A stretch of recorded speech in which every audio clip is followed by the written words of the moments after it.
Good morning and welcome to Carpod Church. It's very dark, it's very early, and it's very hard to see. And there may be a good reason for that for me this morning. As you can see, I'm wearing sunglasses in the middle of the night. Well, it's the early morning. And the reason I'm doing this is because I was on my swim this morning and I was thinking back to another swim I had maybe 15 years ago. And it was a swim that changed how I looked at life and how I looked at the world. And the verse that was going through my mind was from Acts 2, verse 42, when it said that the early believers, the early church, were filled with awe at everything that was happening. And that word awe mightn't be familiar to all of us. So another word for it is wonder. They were filled with wonder. And I was thinking about this morning in my swim, and I remembered this occasion when I was swimming in a different pool.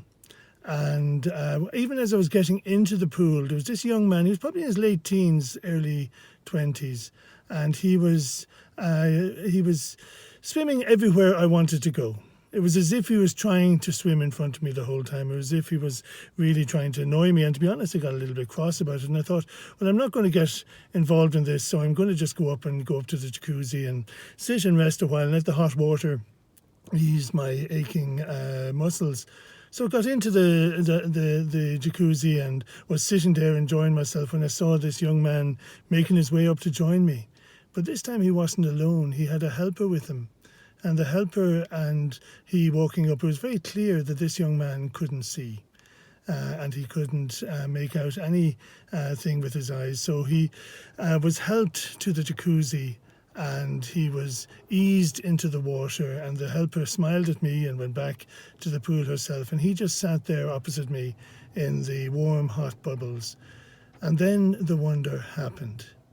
His eyes were closed anyway, but he leaned back his head and he hovered his hand just above the bubbles. And every so often one of the bubbles would break against the bottom of his hand, and this little flicker of joy would actually fill his whole face. And then he'd hold his hand out again and another bubble would bounce off it, and he would laugh and he would giggle, and he was really enjoying himself. And that moment of wonder just humbled me. It shamed me a little bit because I'd been so cross with him earlier, but it was also taught me something, a very important and deep lesson. It taught me that that we have so much to learn about God. We can become so familiar with the stories, with the accounts, with the different parts of the Bible, and we forget what it was really like for those early disciples. They were meeting Jesus. They were meeting God among us. They were watching him do the most incredible things. They were experiencing some of that power themselves. And their lives were changed forever. And as they sat in Solomon's colonnades for the early days of the church, and as more and more people joined them and they were listening to their teaching and their stories, that sense of wonder and delight must have been extraordinary. It must have been something that changed them and transformed them. And so the early church, those early days, were filled with joy, and they were filled with wonder, like bubbles to a blind man.